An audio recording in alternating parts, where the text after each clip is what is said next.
Welcome, everybody. Ears up. In depth. I don't know why I paused there. I guess because I sort of got distracted about what I'm actually doing today. Which is? I don't know.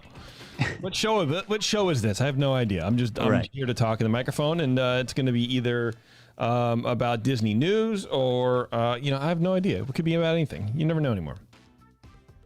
With me, of course, as always, is Jeremy. I wouldn't have it any other way. Jeremy, welcome back, man. It's good to see you. I'm glad you wouldn't have it any other way. That makes me feel very loved, and that's what's most important. It's in your contract that I have to say that now. I did put that as a rider. Contract, yeah. Yeah. We have a lot of good news for you today, actually. A lot of talking points to go through, and that's going to be exciting. And just in the planning stages of this, before the show, Jeremy and I like to get together, and sometimes it's on YouTube, and sometimes it's not. And so if you're listening live, you can catch it, and I edit it out. But Jeremy told me about some late-breaking news that we'll talk about as well. And it's always fun. It's always fun to just be sort of blindsided by fresh news.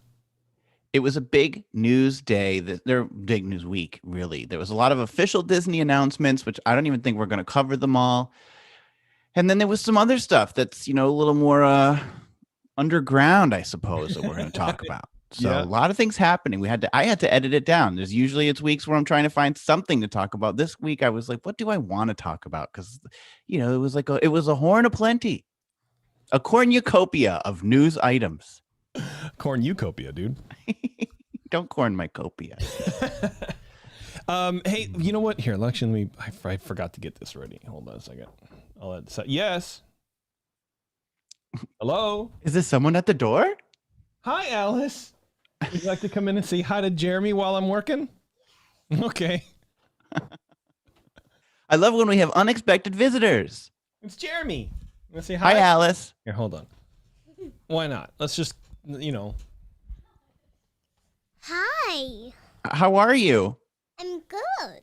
Is it almost dinner time there? Yes, it is. Okay, Graham, I'm working. Get out of here. Ugly.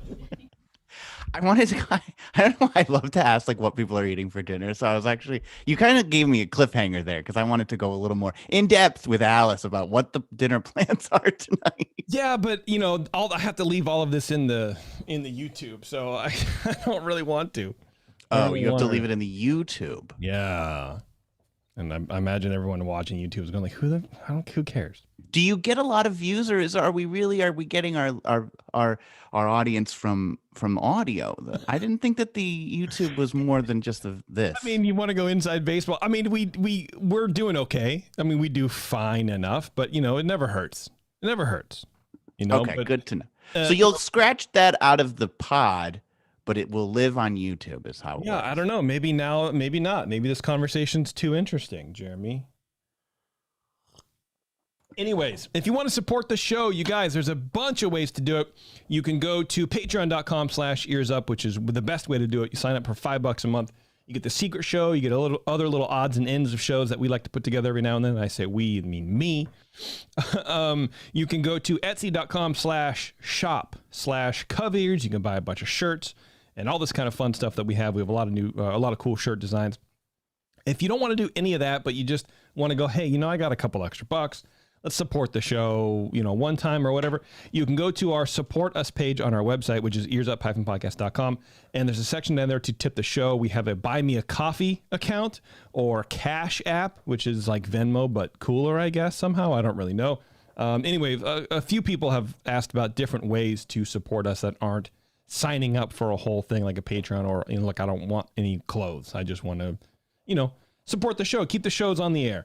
And that's the best way to do it. So check it out. You can go to support us, Buy Me a Coffee, Cash App if you want, whatever you want to do. If you want to wave your money around, that's fine. So people buy you a coffee? It's just called Buy Me a Coffee, but it's just like a donation. Oh. Yeah. It's just a hip, cool way to, avoid PayPal. Have you ever heard of a coffee called a flat white? Yes. Apparently that is an Australian invention, and it's made its way around the world. I think it's fake. What it is, though. Really? What is it? Someone ordered one. And I was like, well, what's the story with that? What is that? They're like, oh, well, it's coffee with, froth milk and milk. I was like, oh, so you've ordered a latte. So it's They're a like, latte. no, it's more coffee than a latte. I was like, oh, Yeah. so it's a cappuccino. They're like, no, it's not as much as that. I was like, so we needed a drink between a latte and a cappuccino. There was this big white space there that no one was filling, and now we have that called a flat white. Yes. I think it's a farce. Well, look, man, That's all I want. I don't know. I don't know what to tell you on that. There's also something called a skinny white. I don't like that either. Yeah. What is that? Just made with skim milk? Probably. I don't really know. When I used to work at Starbucks, people would try to throw these weird names at you, and it's like, I don't know what that is. Can you just order from the board, please? You were a barista? Yeah, for like 3 or 4 years. Okay, well, I want to know more about this. I realize Well, that's not the topic of tonight's show, so No. maybe we'll do a little extra bonus material or something and hear Oh. about your days as a barista. Okay. I mean, I'll tell you whatever you want to know. That would be fun. Yeah. Was flat white on the menu? No. Yeah, because it There's doesn't no such thing. exist. Yeah. Well, I don't know. It happens, man. All right, Jared, let's get to some news, my friend, because we do have sort of a lot to cover. Yeah. I think we should just jump right into the thing I learned, the breaking news that we learned right before this show. Is that there's an update coming to Ralph Brennan's Jazz Kitchen in downtown Disney in Anaheim. And I'm very upset about it. There's a concept art, and Jeremy was like, have you seen what they're doing to Ralph Brennan's? I'm like, no. What is it? He's like, there's concept art. And then I found it. And of course, I can't really enlarge it. There it is right there. Even enlarged, it's impossible. But let me share this on YouTube here. It looks terrible. Jeremy, what did you call it? What did I call it? I don't know. I don't know what I called it. You said it was they're giving it the I said that because you said, well, what are they doing to Ralph Brennan's? I said, oh, they're giving it the Polynesian DVC treatment. They are. Yes. So they've changed that beautiful building, which is very colorful and is sort of a representative of New Orleans. It had all the wrought iron railings that you Yes. see on all those balconies on, whatever street it is. What's the street? The street everybody Bourbon goes to. Street. Bourbon Street. Yeah. I was like Bond Street, Yeah, the famous one that everyone loves. it looks like New Orleans currently. Just like the Polynesian looks like the Polynesian currently. Right. But now this is like an eggshell white. So, that building is yellow, I believe, like a light yellow. It's going to be like eggshell white with like this, weird gray tan shutters. All that wrought iron looks like it's going to be replaced with glass. So it's very modern. Gone is like the big alligator out front. Gone is the chef with the pot. The statues out front. The little beignet cafe to the left is now going to be called something else. I can't really read it, but it just looks. It says beignets. It does? Okay. It just looks hip, and I don't know. I don't like it. It doesn't look organic. It looks terrible. I dislike it. I just don't understand why they're insisting on taking away theming. Isn't that what this whole place is? Isn't that what we're all doing here? We're here for theming. Right. Theme park. We're here for individuality.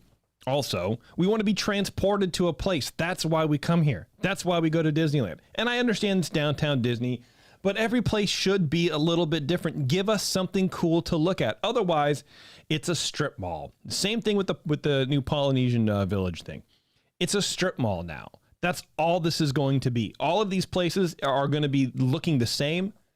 This is all it's going to be. It's going to be manufactured, preconceived construction that doesn't take any forethought, that there's no energy behind. There's no kinetic energy to this building at all. There's nothing unique about it whatsoever. That cool Ralph Brennan sign is gone. I don't know if it's really going to be there or not.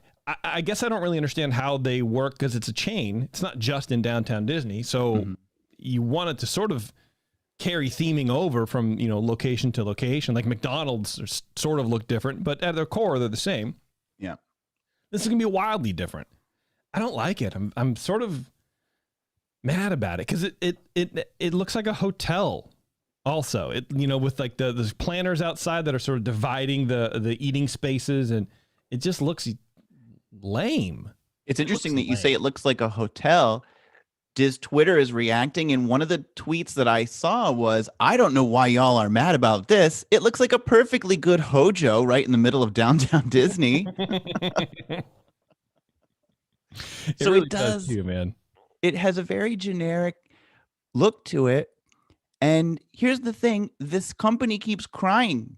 JPEG's up there at the shareholders meeting. He's like, we don't have the money to do all this stuff, you guys. We're trying to build back our finances. So you're going to take something that's great and just make it look, you're going to spend money making it look less great. Like, aren't there better places that you could use that money? Like, I know that there's probably like much more expensive projects, but I don't know. Bank this money. We like what's there now. It's not like it's going to be a new restaurant. Just Exactly. do nothing. All you have to do is literally nothing. Yes, we like it the way it is. That's why people go there. I mean, how is that cool entrance that they have with that wrought iron spiral staircase going up to the second floor? Is all that going to be gone too? Because that doesn't match the aesthetic. You're going to get rid of everything that makes this place cool and unique. I mean, the food is expensive and it's good. You know, I wouldn't say it's amazing food. But it's going to be more California centric, supposedly. And it's not going to be Ralph Brennan's. It's going to be just a different restaurant with Ralph Brennan's name in cool, font out front. And that's it. It's not going to be the same. And, I know it sounds kind of weird to talk about like the soul of a restaurant, but when you go to special places like Disneyland for vacation, you go to these specific places because you expect a certain feel. And it's just nostalgia for downtown Disney, just the same as it's nostalgia for Fantasyland or wherever you want to go in Disneyland or DCA. Why are you messing with it? Like you said, all you had to do was leave it alone. If you have no money to do it cool, then don't do anything at all. Right. I understand it. But I mean, it sounds like they're trying to make it homogenous for, the rest of the new stuff that's coming to downtown Disney. So I guess, but also it doesn't all need to be the same color. All the way down through winding through downtown Disney does not all need to be the same color. All the facades do not need to match. No, it should be a jumble. That's what gives it interest. Theme Park Duo podcast weighed in. Out of all the news this morning, this is the most depressing downgrade. How are you going to make Ralph Brennan's Jazz Kitchen from New Orleans look like a goddamn CPK, which is California Pizza Kitchen? It really does, man. I have to say that there is a part of this that gives me some joy.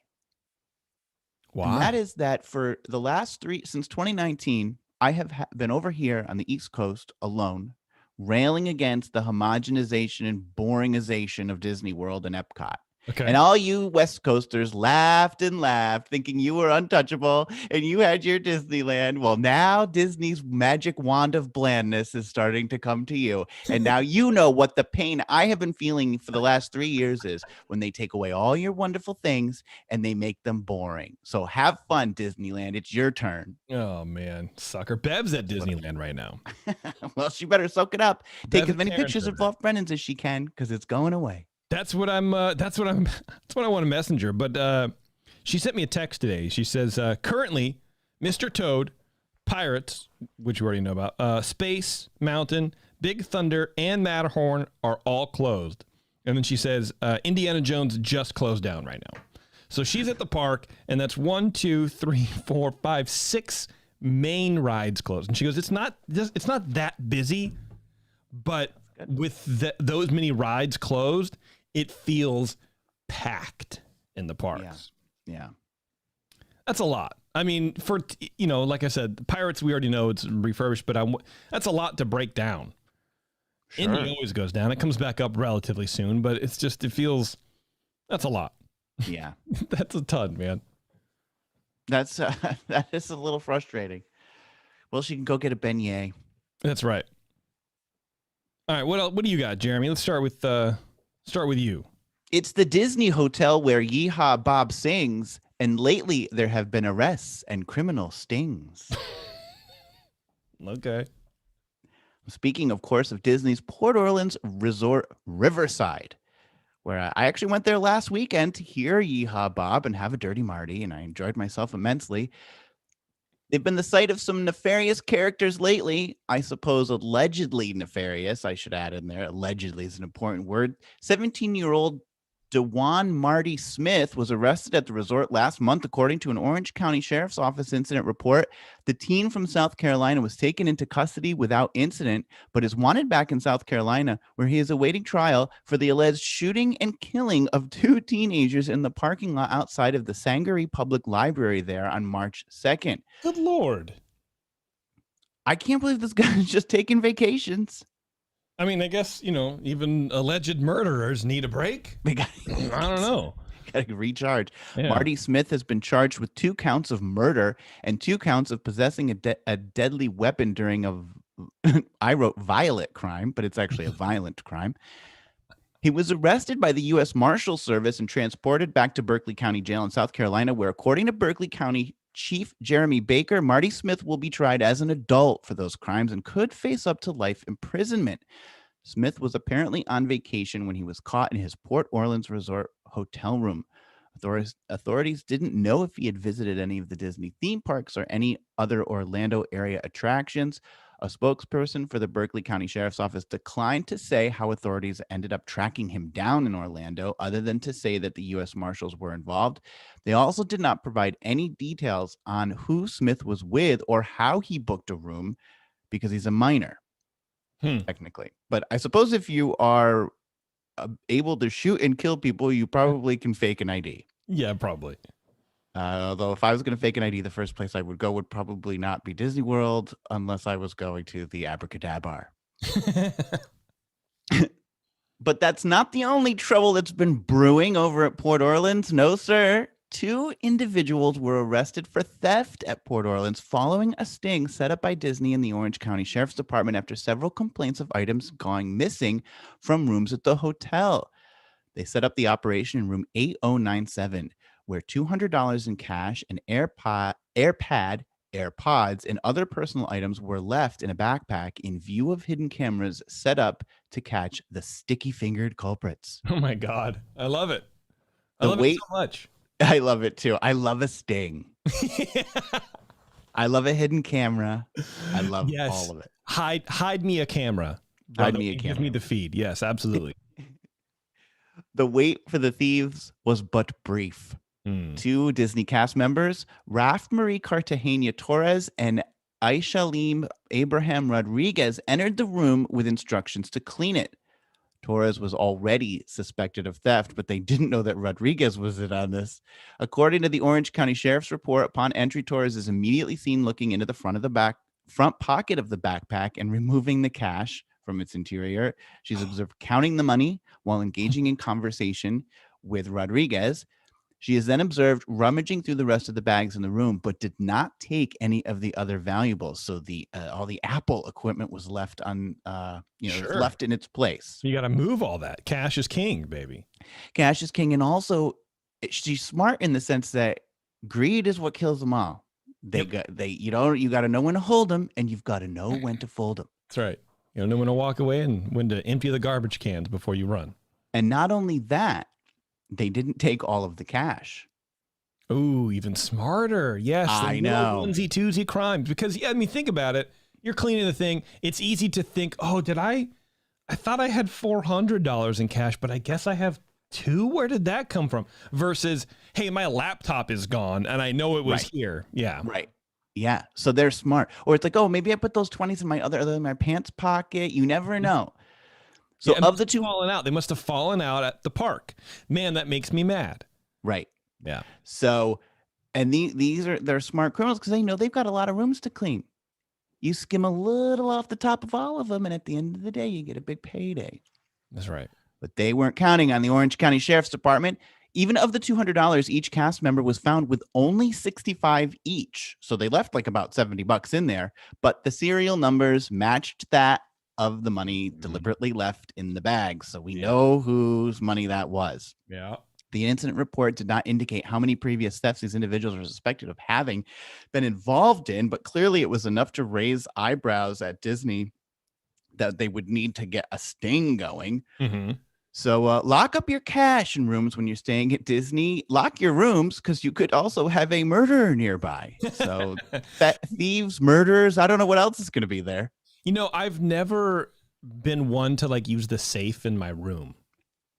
for any reason, because I sort of like, they're not going to dig through my bags and steal my computer. It's just not going to happen. Like I've left, hundreds of dollars of, camera equipment and computers and stuff for work and whatever. Just leave it out there because I basically trust people. I know. But I've also been in hotels where I think I've misplaced cash. Right. And I don't know, but you can't prove anything at that point. So it's like, okay. And I'm not going to make a big stink and call the front desk and be like, there's $35 missing from my jeans pocket. I want everyone up here. Right. So, yeah, I don't know. I think, I don't know. I might rethink that a little bit. Yeah, you should rethink it. I do generally use it, but I don't put a ton in there. Usually it's if I'm abroad. I usually put my passport and maybe one credit card in there just in case I do lose my wallet when I'm out. I always have another credit card to go back to. And then, of course, your passport's really important. So that's what I put in there. Everything else is replaceable. When you go out, when you're abroad and you go to like bars, don't you use your passport for ID, or do you just look old enough where you don't get carded? I get carded. I get carded here. I get carded constantly. Oh, Haven't you seen this face? Yeah, you don't have as much gray hair as me. I'm only kidding. I just use a driver's license, but I've never really. A driver's license will do. Okay. Yeah, I don't think I've. Well, look at you, world traveler. The 21st Amendment Brewery's latest beer release, Tropical Brew Free or Die IPA, puts an island vacation in their whimsically designed cans. That's right, cans. This refreshing year-round release, Tropical IPA, is brewed with pale and Munich malts, brimming with Azacca, Citra Cryo, and Mosaic hops, and topped with a splash of pineapple flavor. The result is a clean, refreshing beer featuring a mix of sweet malt, balanced bitterness, fruit-forward hops, and a nice tropical vacation at the finish. Tropical Brew Free or Die IPA is available at your local good beer shop, neighborhood taproom, and anywhere else people come together to find great craft beer. That's right. All right, Jeremy. Well, I'm going to give you a choice. Well, no, I'm not going to give you a choice. I'm just going to talk to you. Let's talk a little bit about some changes coming to some better changes, maybe potentially to the rest of the Disneyland resort. Apparently, the Paradise Pier Hotel, which is sort of relegated to like, you can stay there if you want. Like nobody really wants to go there. Mm-hmm. Apparently, that's getting overhauled. In a presentation this evening, which was yesterday, Disneyland officials announced a Pixar overhaul for the Paradise Pier Hotel at the Disneyland Resort. The hotel will also get its own dedicated, quote, portal to DCA, which I find very interesting. A portal? Is that like a gate? A web portal? Yeah, you can log in and see how the park looks from your room, and then you have to schlep your booty 4 miles or whatever. The theme will not be limited to any single Pixar franchise, but will instead celebrate a variety of franchises. I really dislike celebrate as a language for a company to say about their own product. I just don't like it. It's like the Encanto thing. Come celebrate. We don't talk about Bruno by watching a thing that we made about the money that we make off this thing. I don't understand. The artistry of Pixar will fully encompass the rooms, lobby, and restaurants. Okay, now you're starting to get... It sounds a little cheap now. The first thing that guests will experience when walking into the lobby will be the iconic Pixar Luxo ball and lamp. So that is, both of those are giant out in front of the Pixar studios in Emeryville out here. Okay. So I don't know how big they're going to be, but that's kind of cool. And there's really no more details on that as well. So that's all we have so far. We have an announcement that the Paradise Pier Hotel is going to get its own entrance to DCA plus a little Pixar refurb. Okay, I mean, with the Paradise Pier being now Pixar Pier or whatever, it makes sense. Why you have the Paradise sort of hotel in the middle of the Pixar retheming of the boardwalk area. You know what I mean? Right. The only thing I have an issue with is that Pixar to me is not a theme. You can't theme something Pixar. Pixar is a collection of different, very diverse things. That's true. Yeah. Have you read my? Have you seen my new podcast? It's themed around the dictionary. The dictionary. I don't know, man. Whatever. Yeah. I mean, I sort of agree with you. It's almost like we don't really know what to do right now with this. So let's just make it that. I mean, it sort of sounds like what you guys have in Disney World, right? You have like Pop Century or Art of Animation or whatever. Those are sort of ethereal, non-solid ideas. But I don't necessarily think I like it because you have, California Grand, which is a big theme, right? You have the Disneyland Hotel, which is just in and of itself a, funky, cool thing. Why not? I don't know. It sort of seems very generic. It's like, what's next? The Marvel Hotel? That already exists. They just did it in Disneyland Paris. Ugh. Yeah, See? it's a thing. I guess, yeah, I agree with you in your point. Art of Animation, Pop Century, those, there is a sort of a theme there, but it's more just like, here's a bunch of junk from different years organized into decades. I don't think it's a theme. It's not, they're not remaking place. Okay, I see. Like point. Those other things are remaking place, but these are just, here's a bunch of crap. But that sort of scares me that's what this might be. Although it might also be like the Lamplight Lounge that they redid recently. That's all Pixar themed, but you have different rooms of like animation and different specific storyboards and whatever. Yeah. So maybe it'll be something like that. Yeah. But that is, the general theme of Pixar, air quotes, to go top to bottom, soup to nuts, redo everything around this theme that's so broad. How are you going to do that? What are the rooms going to look like? Are the floors going to be different? It just seems like it's a lot of space to fill in different ways that could go pear-shaped really quickly. It could also be very subtle, who knows? Right. Well, we'll see. We'll see. The other thing we're going to see, though, is in Tokyo, Disney Resort is about to permanently close their version of Space Mountain with a very exciting plan for what comes next. The Tokyo Disney Resort made this announcement today through both an official press release and a blog post. While Space Mountain is, in fact, closing permanently, it's not going to happen immediately. An unspecified point in 2024 is currently on the books for this historic happening, and the park's official line on what to expect reads as follows, quote, Space Mountain, an exhilarating indoor roller coaster that takes guests on a high-speed joyride through space, has been a favorite of guests since the grand opening of Tokyo Disneyland in 1983.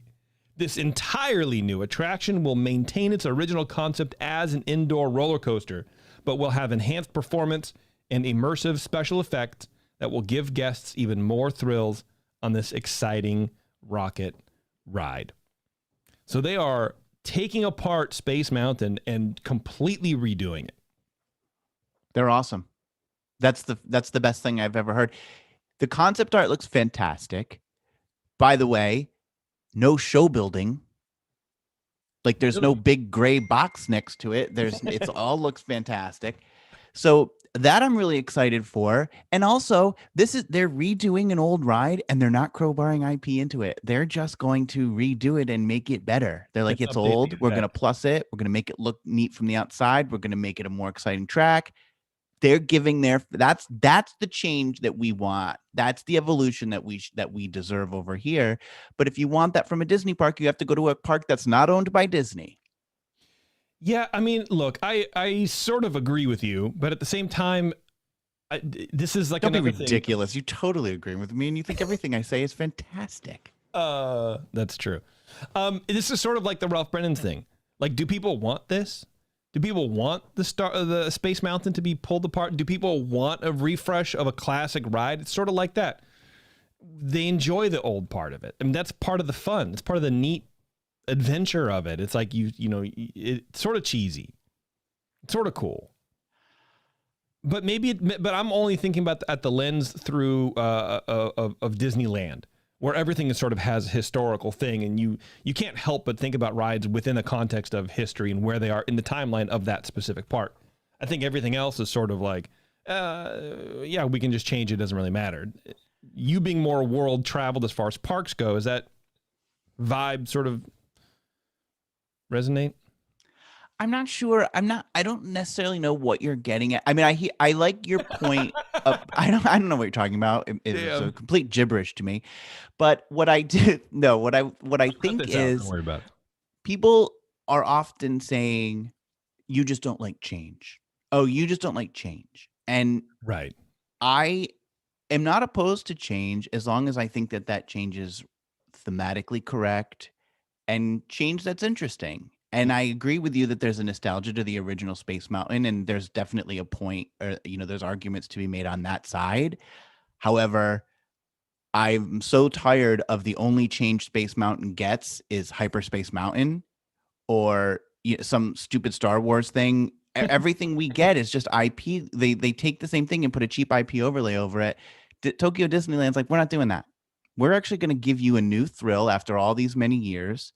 It's been what, 40 years? We're going to give you a new thrill, but we're just basically moving this ride on a bit. We're not going to ruin it. We're not going to take away. We're going to up it, and we're going to make it look modern, and it's going to continue to keep that land intact.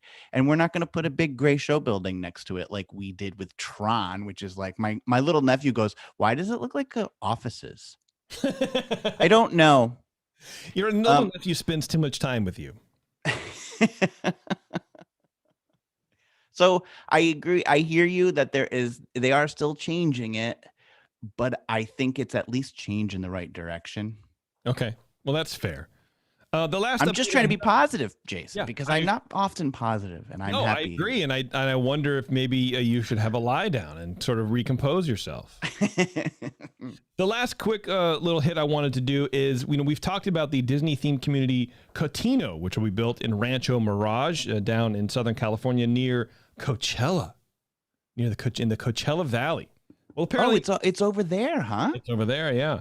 Apparently, there was a groundbreaking ceremony this last Tuesday for it. They've broken ground. They're starting to actually do construction on this project. Rancho Mirage Mayor Charles Townsend called the development a, quote, perfect fit for Rancho Mirage at the groundbreaking, saying it would be, quote, an economic boost for Rancho Mirage and the entire Coachella Valley. During the ceremony, Disney officials announced that homes in Cotino will begin to sell in early 2023, with the first people being able to move in by 2024. Okay. Not too far away. Not too far away. So I think we'll be, we're already on the list. Maybe we'll move there. I need to get out of this pollen up here, dude. I've had allergies for 7 months and I'm about to lose my mind. Are you really on the list? Well, I mean, I went to their website and it says, like, if you want more information, sign up for our, whatever. So I did that. You didn't put a deposit down. No, I don't even think you can, really, to be honest with you. Brent Harrington, who was part of DMB Development, not Dave Matthews Band Development, Terrence, so calm down for a second. Development in charge of the project said the homes are expected to be mid-century modern themed.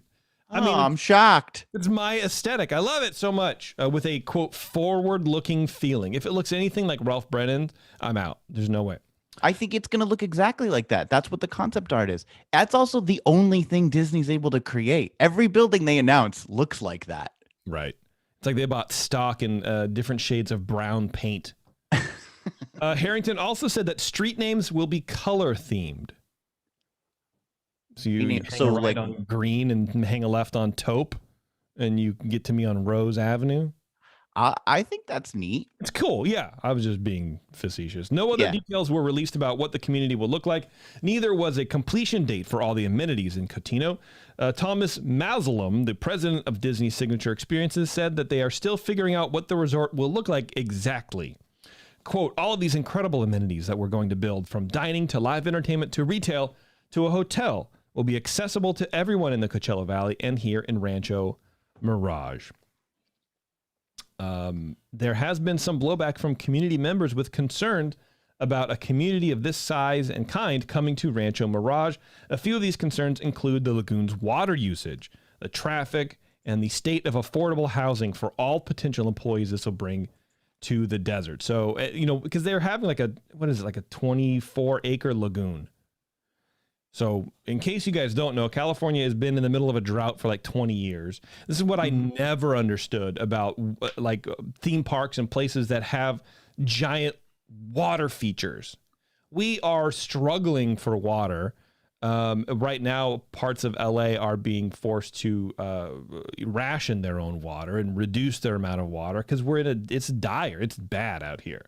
But we're going to have 24 acres of water here. And apparently this has all been pre-approved since like 2019. Rancho Mirage Mayor Charles Townsend said that the water issue was addressed already and that the Catino community will use.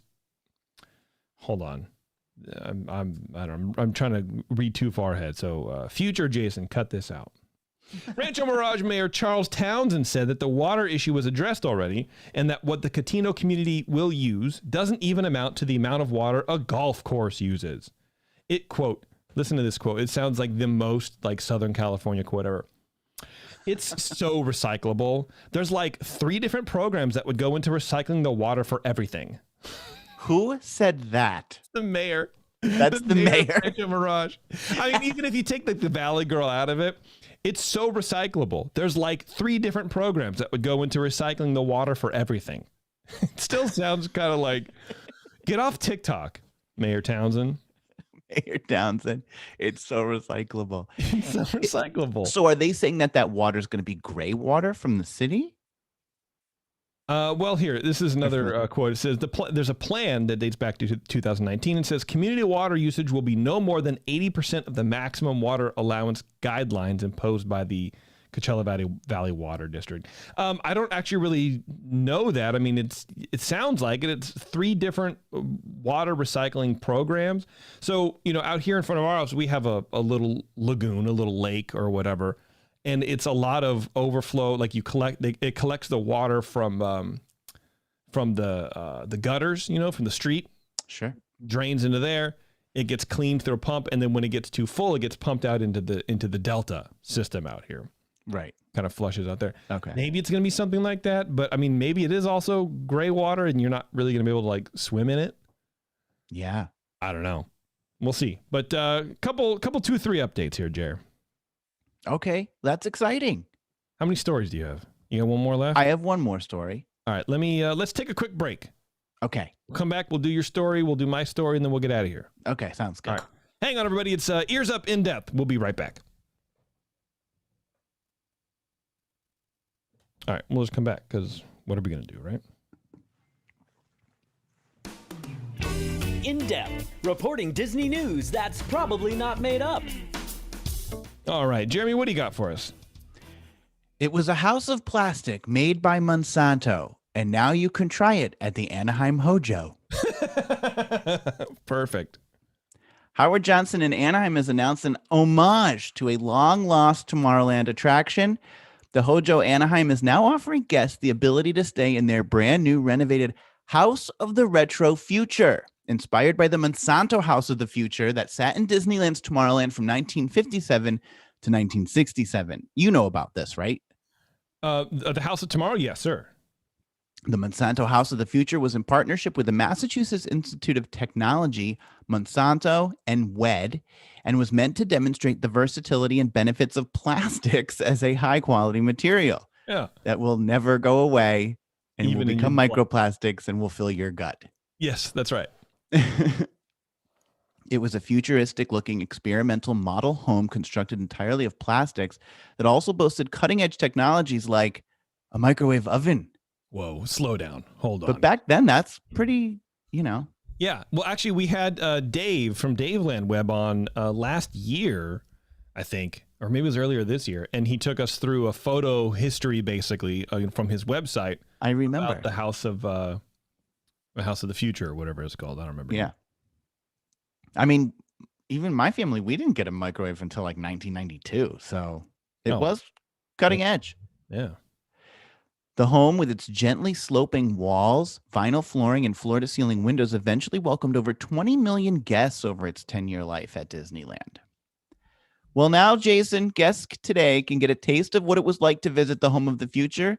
The suite at the Howard Johnson of Anaheim features a blend of the classic 1960s futuristic design elements showcased in the Monsanto House of the Future with the conveniences of today.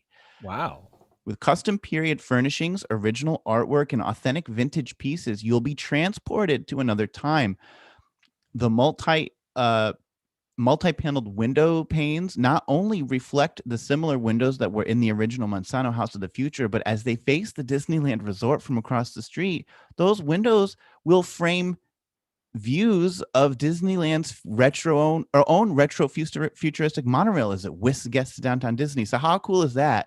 You're in this retro futuristic room you have a window and a monorail goes by out the window. It's like really completing the whole story there. That is cool. The well-appointed suites feature furniture by Modernica and Herman Miller, custom art by Shag, as well as other artists, and era-inspired lighting by Restoration Hardware. Custom artwork by Shag. Shag is Shag? the big name in like tiki, retro art. I love Shag. I like his song. It Wasn't Me. That's Shaggy. Oh, yeah. This is a different version of Shag. Shag has I don't know why I know this, like a retail space in Palm Springs. Like his artwork is very expensive. So that's cool. I mean, that's great. Good for Hojo. Good for the Hojo. The suite will also feature its own soundtrack, available on Apple Music, called the Howard Johnson Jet Set, which is not there yet. So unfortunately, but eventually we'll have that music. Maybe I'll put it on Spectro. The Hojo of Anaheim is coming off a multi-year renovation. The Retro House of the Future suite will be opening later this summer, 2022. So check back at hojoanaheim.com for availability. I think this is pretty neat. It looks there. If you go to hojoanaheim.com, there you can see all their images of. Oh, really? You can? Oh, yeah. There's a lot of images of the suite. The bathroom looks really cool. And I think it's just kind of interesting that. Like it's concept art for what they're going to be doing? It actually looks like it's finished, but maybe just not taking reservations yet because it's artwork, but it doesn't look like mock-ups. It looks real, unless it's real good CGI. Yeah, it's interesting because there was like a video that was put up in January that says like retro future building Hojo or whatever, but I didn't think that would be the same. It's I do like how it really, like, the slope of the windows really does evoke feelings of the House of Tomorrow or the House of the Future, which I think is kind of neat. And I think, why isn't Disney doing, like, what a great concept, and Disney doesn't do it? That's true. They have to leave it to a partner hotel across. The Hojo is doing better, more immersive rooms than these Disney hotels. They're making theirs as bland as possible. It actually kind of reminds me of the TWA hotel at JFK Airport out here in New York. Oh, really? Which is so cool. If you have the chance to stay there, absolutely do it now. The TWA Airport hotel at JFK is phenomenal, and you actually feel like you're in the 60s. That's cool. All right, kitchenette. Look at that kitchenette. Wow, that looks cool, man. This is great. I would love to stay in this stupid thing. Right? Yeah, it just looks cool, man. It just looks really well done. Yeah. Oh, and then that couch, it's like slightly curved. It does not look comfortable at all. It doesn't look comfortable at all. There's no other, I wish you could like zoom in on the photos. It has a record player in it. It has a record player, yeah. That is sort of amazing, dude. I love it. I think that's a really cool, there's the Shag artwork. That's a really cool idea, man. I like it. And I like how the Matterhorn's even there in the window. Yeah, and there's the monorail whipping by. Yeah, so it's definitely got nods to Disney. Neat. That's really it cool. just looks like it's really well done, and I got to say congratulations to them. It seems pretty cool. Yeah, agreed. That's my other story, the Hojo. All right, Jared. Well, for my last story, I decided to dig really deep into what's going on in Reedy Creek. We're going to address that again. We talked a little bit on the last show, on the main show, about, or actually it was on the secret show. Okay. What's going on over there, and sort of like, I was like, I hesitate to sort of mention it because it's just in the news everywhere. It's everyone sort of knows about it. And I don't really like that for these kind of shows. Well, you want to hear something different, not what's beating you over the head all day long. You want to hear about the Hojo. But I have some interest in this because I have a place in Osceola County, and I'm kind of wondering what's going to happen. So I've been reading a lot about it. Good. Okay. Well, maybe you can correct me if I'm incorrect on any of these points here. But Jeremy, we are off to Florida to get our fill of the latest Disney versus DeSantis heavyweight bout. And things get twisty here real fast. Just last week, DeSantis, the governor of Florida, signed into law Senate Bill 4C, an act that would eliminate the Reedy Creek Improvement District, which allows Disney to fast-track certain construction projects, among other benefits. Quote, in the near future, we will propose additional legislation to authorize additional special districts in a manner that ensures transparency and an even playing field under the law, is what DeSantis' statement read. It would be up to the legislature to take any action. This law will go into effect June of 2023, giving Disney just over a year to sort out what actions it should take with the Reedy Creek Improvement District. However, there does seem to be a bit of an overreach of power here, because in a twist that is still playing out, DeSantis might not be able to actually delete Disney's special provisions after all. When the state established the 39 square mile Reedy Creek Improvement District in 1967 as an independent taxing district controlled by Walt Disney World, it gave the power to build roads, sewers, and utilities, as well as the authority to set its own zoning laws, establish police and fire departments, and regulate its construction, which are things that are essential to such a large theme park and, of course, to the big old dream we used to call Epcot. The district borrows money by issuing bonds to pay for services, and those bonds are then purchased by other people. While Disney must also pay property taxes to Orange and, how do you say it, Osceola? Osceola. Man, I can never figure that one out. Disney has to pay property taxes to Orange and Osceola counties. The state also allows the Reedy Creek Improvement District to tax itself, which it does, at a rate that's higher than allowed by law in other counties. So, just a recap, Reedy Creek pays for things like road work, construction, with a higher than normal tax rate on itself than other places are legally allowed to. That's just to be clear.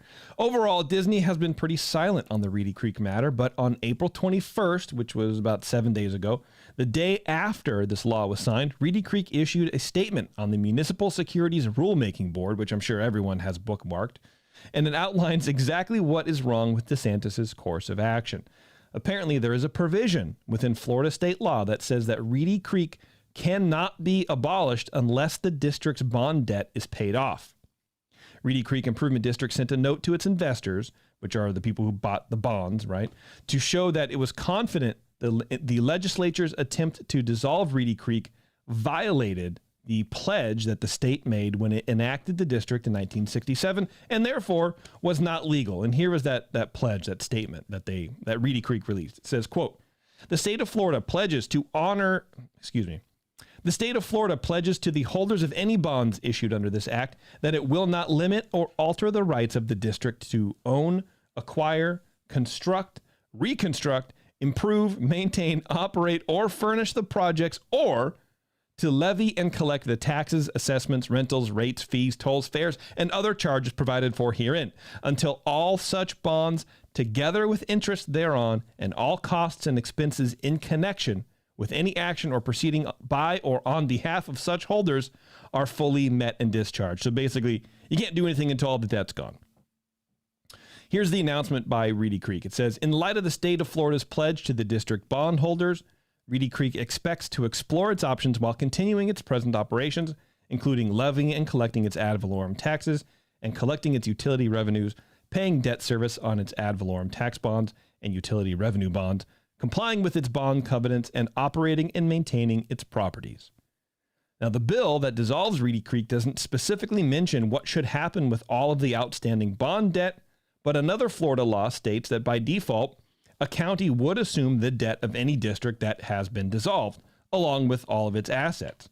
So, if this law does stand, and next year Reedy Creek is axed, Orange and Osceola, the two counties that Reedy Creek occupies, would acquire nearly $1 billion in bond debt. And I think that's each.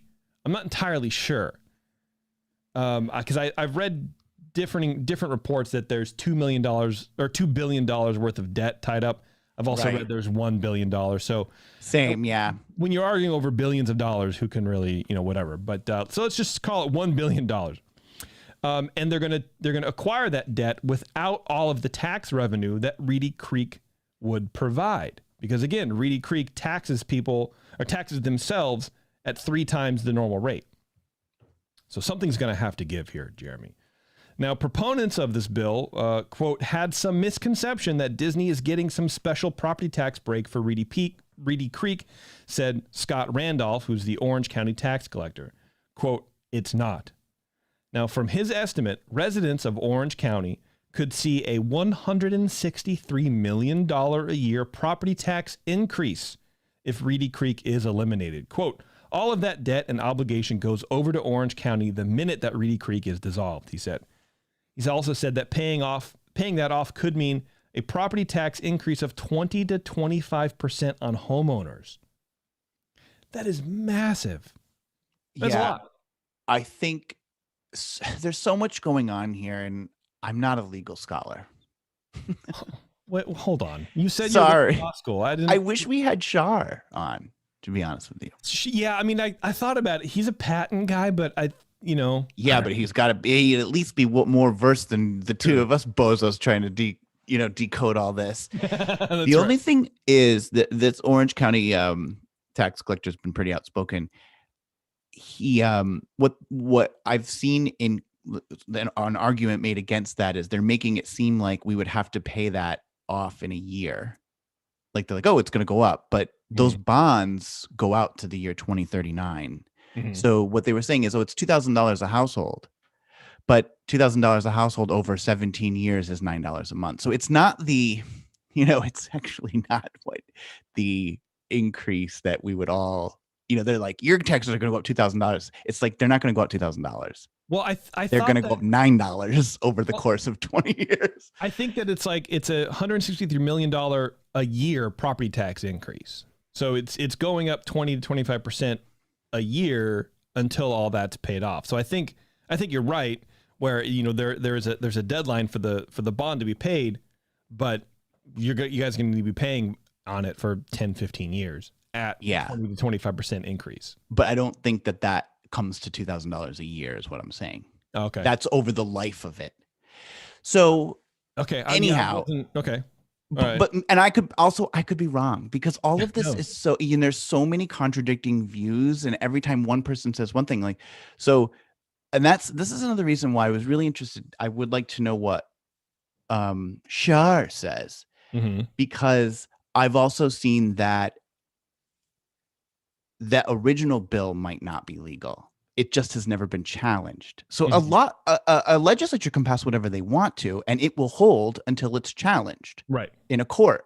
Yes. It's never been challenged, but it might be illegal for a legislative body to make permanent law or to say this can never change.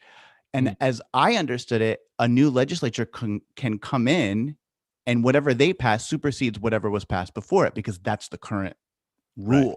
Yes. So those both sound like logical arguments to me. It sounds logical that they could pass a law that says you can't do anything until this debt's paid off. And it also sounds logical to me that another legislature could say, no, we want to dissolve it because we're the current legislature and that's how law works.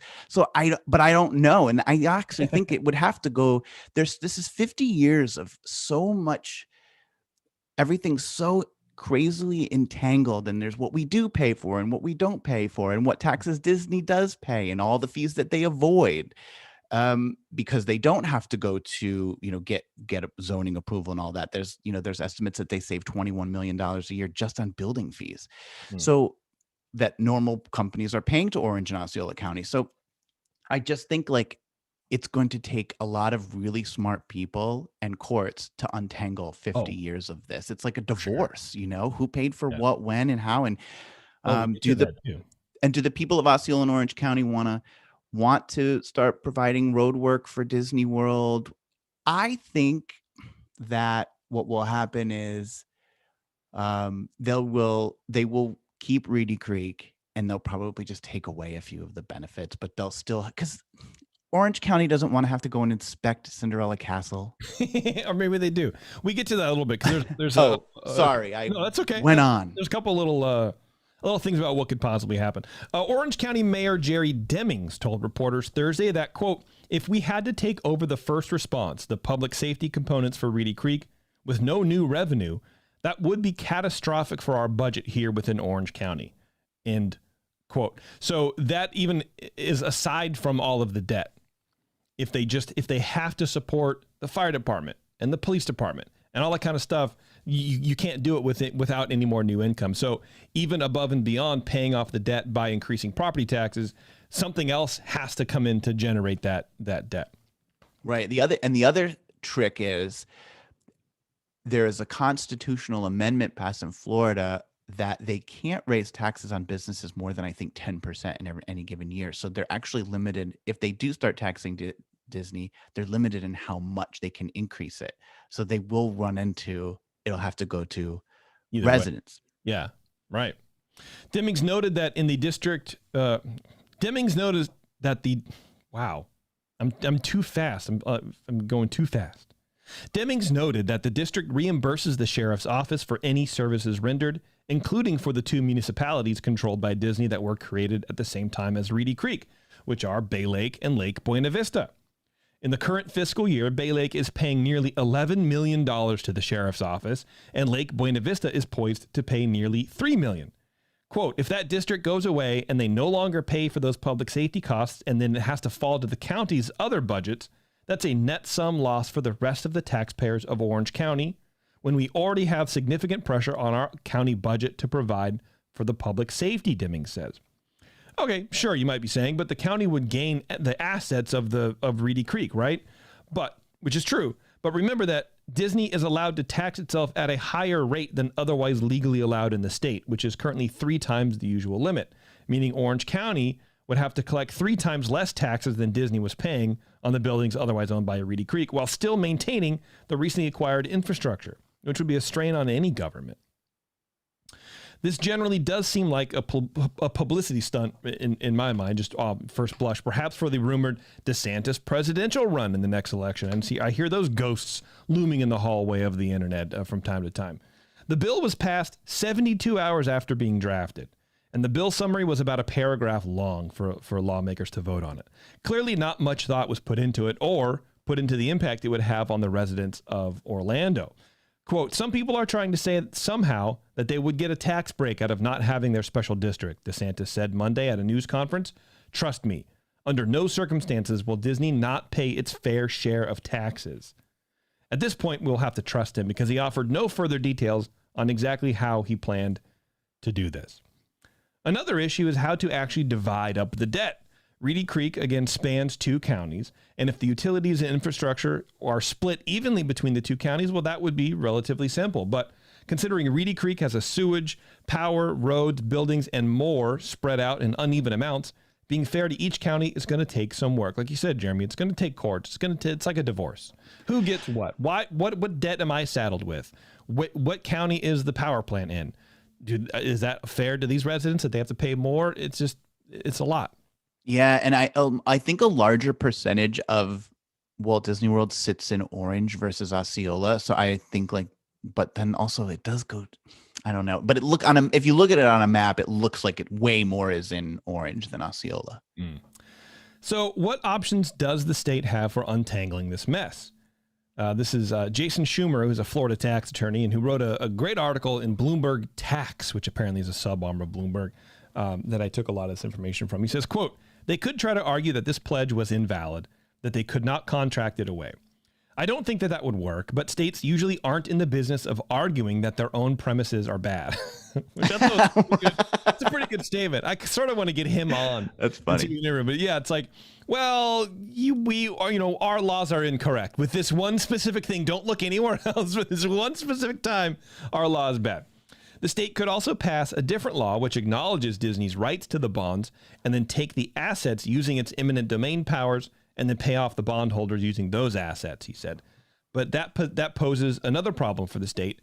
By giving Disney a year to resolve this, the company could shed its assets by giving its power plant and its water utility to Lake Buena Vista and Bay Lake. And without those assets, Disney reduces its tax bill when the state dissolves Reedy Creek. This is again from Jason Schumer. He says, quote, Disney has more power now to determine its tax bill than it did a week ago. That's what's crazy to me. They want to punish Disney, but this is the furthest thing from that. You literally put them in the driver's seat of how much they want to pay. Of course, another option, the bondholders could just file suit against the state of Florida for breaching the state guarantee that they would not interfere with the bond structure. Right. The bonds are purchased by companies looking for consistent payments. And if you reduce the amount of income generated that has been specifically slated to repay those debts, that throws the investors into financial unknowns. And to further complicate things, both the U.S. and Florida constitutions place strict limitations on the government's ability to impair its own contracts. Under the U.S. Constitution, a state can only impair an existing contract if the impairment is reasonable and necessary to serve an important government purpose.